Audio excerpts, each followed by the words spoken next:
Bisakah Jakarta dievakuasi tepat waktu seandainya tsunami benar-benar datang ke ibu kota? Jakarta mungkin tidak berada tepat di depan Samudra Hindia seperti Aceh, tapi jika tsunami benar-benar datang ke ibu kota, masalah terbesarnya bukan ombak tsunaminya, melainkan bisakah lebih dari 10 juta manusia bergerak keluar mengevakuasi diri secara tepat waktu. Selama bertahun-tahun banyak orang menganggap Jakarta relatif aman dari tsunami besar karena posisinya berada di Laut Jawa yang dangkal dan tertutup. Berbeda dengan Aceh atau pesisir selatan Jawa yang langsung menghadap ke Samudra Hindia. Namun beberapa tahun terakhir, para peneliti mulai membahas sesuatu yang cukup mengkhawatirkan, yaitu kemungkinan tsunami dari aktivitas anak Krakatau, longsoran bawah laut, maupun skenario gempa besar di sekitar Selat Sunda. Dan walaupun peluang tsunami besar di Jakarta tidak setinggi wilayah barat Sumatera atau selatan Jawa, dampaknya bisa sangat berbeda. Karena Jakarta bukan hanya kota besar, Jakarta adalah salah satu kawasan urban paling padat di dunia, dengan jutaan manusia hidup di dalamnya, yang mana sangat dekat satu sama lain, bergantung pada sistem kota dan bergerak di jalan yang bahkan di hari normal saja sudah sangat penuh dan sesak serta macet. Pertanyaannya sekarang bukan hanya apakah tsunami bisa mencapai Jakarta, tetapi apa yang terjadi jika jutaan orang panik secara bersamaan. Pertanyaan pertama muncul, apakah tsunami bisa mencapai Jakarta? Jawabannya secara ilmiah mungkin, walaupun dengan karakter berbeda dibanding tsunami Aceh pada tahun 2004. Salah satu peristiwa yang membuat banyak peneliti mulai memperhatikan potensi ini adalah tsunami Selat Sunda pada tahun 2018.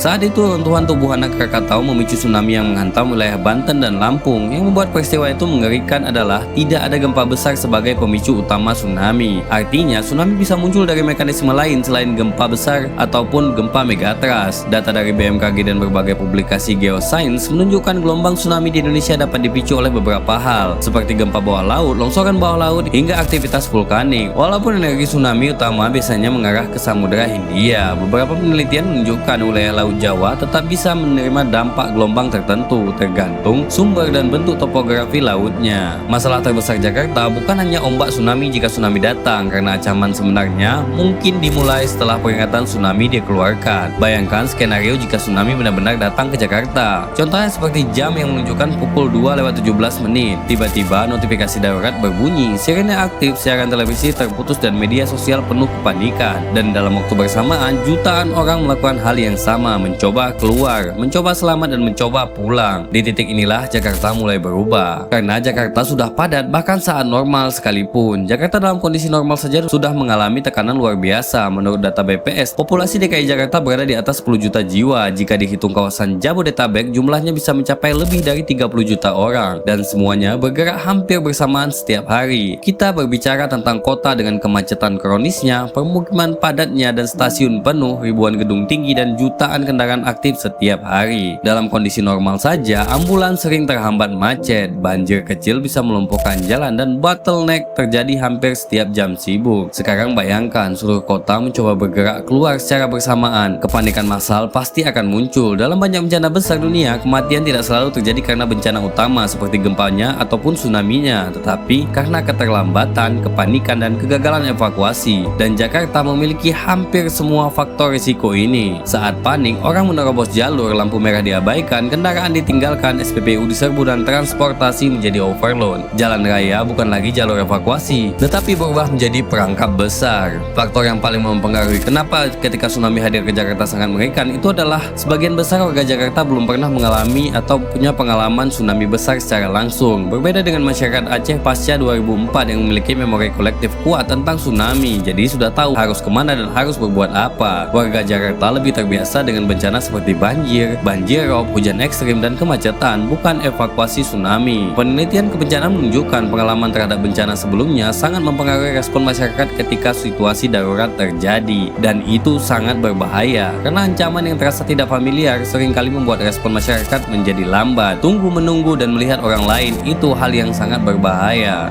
karena mereka tidak tahu, jadi mereka melihat respon orang lain terlebih dahulu baru merespon melalui diri sendiri. Karena sebagian orang mungkin menganggap alarm sebagai hoaks, merekam kejadian lebih perlu, mencari keluarga lebih utama, atau justru mencoba pulang. Padahal dalam skenario tsunami, beberapa menit bisa menentukan hidup dan mati. Wilayah seperti Muara Baru, Penjaringan, Pluit, Marunda, dan Cilincing memiliki kepadatan tinggi dan berada dekat laut. Sebagian wilayah pesisir Jakarta juga mengalami penurunan tanah atau biasa disebut land subsidence. Beberapa penelitian menunjukkan penurunan tanah di Jakarta Utara termasuk yang tercepat di dunia akibat eksploitasi air tanah dan beban pembangunan yang luar biasa. Artinya, beberapa kawasan menjadi semakin rentan terhadap banjirop, banjir pesisir, dan kemungkinan kemungkinan gelombang laut ekstrim. Gedung tinggi di Jakarta juga menjadi masalah baru. Jakarta memiliki ribuan apartemen, hotel, mal, dan gedung perkantoran. Dalam keadaan darurat tsunami, lift kemungkinan dimatikan. Artinya, jika bangunan tersebut tidak tahan terhadap gempa maupun tsunami, ribuan orang harus turun menggunakan tangga darurat secara bersamaan. Bayangkan lansia, anak kecil, orang sakit, dan kepadatan manusia di ruang sempit. Evakuasi vertikal di kota besar bukan sesuatu yang mudah, bahkan membuat para penyelamat akan sakit kepala, terlebih jika listrik mati. Bagian yang jarang dibahas yaitu kriminalitas bisa meningkat ketika tsunami terjadi di Jakarta. Ini bagian yang jarang dibahas, tetapi sangat realistis. Dalam kondisi normal saja, Jakarta sudah menghadapi tekanan kriminalitas perkotaan seperti pencurian, begal, penjarahan, hingga kejahatan oportunistik. Dalam data kriminal metropolitan dari Polda Metro Jaya dan BPS, menunjukkan kawasan urban padat memiliki risiko kriminalitas lebih tinggi dibanding wilayah lainnya. Dan ketika sistem kota mulai terganggu, risiko itu meningkat drastis karena saat bencana, polisi fokus evakuasi, listrik padam, CCTV mati, komunikasi terganggu, dan distribusi logistik pasti kacau. Dalam banyak bencana besar dunia, peningkatan penjarahan dan kriminalitas oportunistik sering kali terjadi ketika sistem keamanan melemah. Contoh besarnya seperti Hurricane Katrina yang terjadi di Amerika Serikat. Bayangkan, sekelas Amerika Serikat ketika kondisi darurat membuat aparatnya kesulitan menjaga seluruh wilayah secara bersamaan. Bagaimana lagi dengan Jakarta yang memiliki tantangan tambahan seperti populasi yang sangat besar, kepadatan yang sangat ekstrim, serta kesenjangan sosial yang tinggi. Faktor ketiga ini merupakan hal yang paling mengerikan. Pertanyaan terakhir, bisakah Jakarta dievakuasi secara tepat waktu? Jawabannya mungkin tidak sesederhana iya atau tidak. Sebagian wilayah mungkin bisa dievakuasi, sebagian orang mungkin bisa selamat. Namun evakuasi total Jakarta dalam waktu singkat hampir mustahil dilakukan secara sempurna. Bukan karena masyarakatnya lemah, tapi karena skalanya terlalu besar dan edukasi masyarakatnya terlalu minim terhadap bencana seperti tsunami. Kota modern dengan jutaan manusia sangat bergantung pada keteraturan, listrik, komunikasi, transportasi, dan distribusi. Ketika semua itu terganggu secara bersamaan, kota bisa berubah dengan sangat cepat. Jika tsunami akhirnya benar-benar datang ke Jakarta, mungkin ancaman terbesarnya bukan hanya air laut, tetapi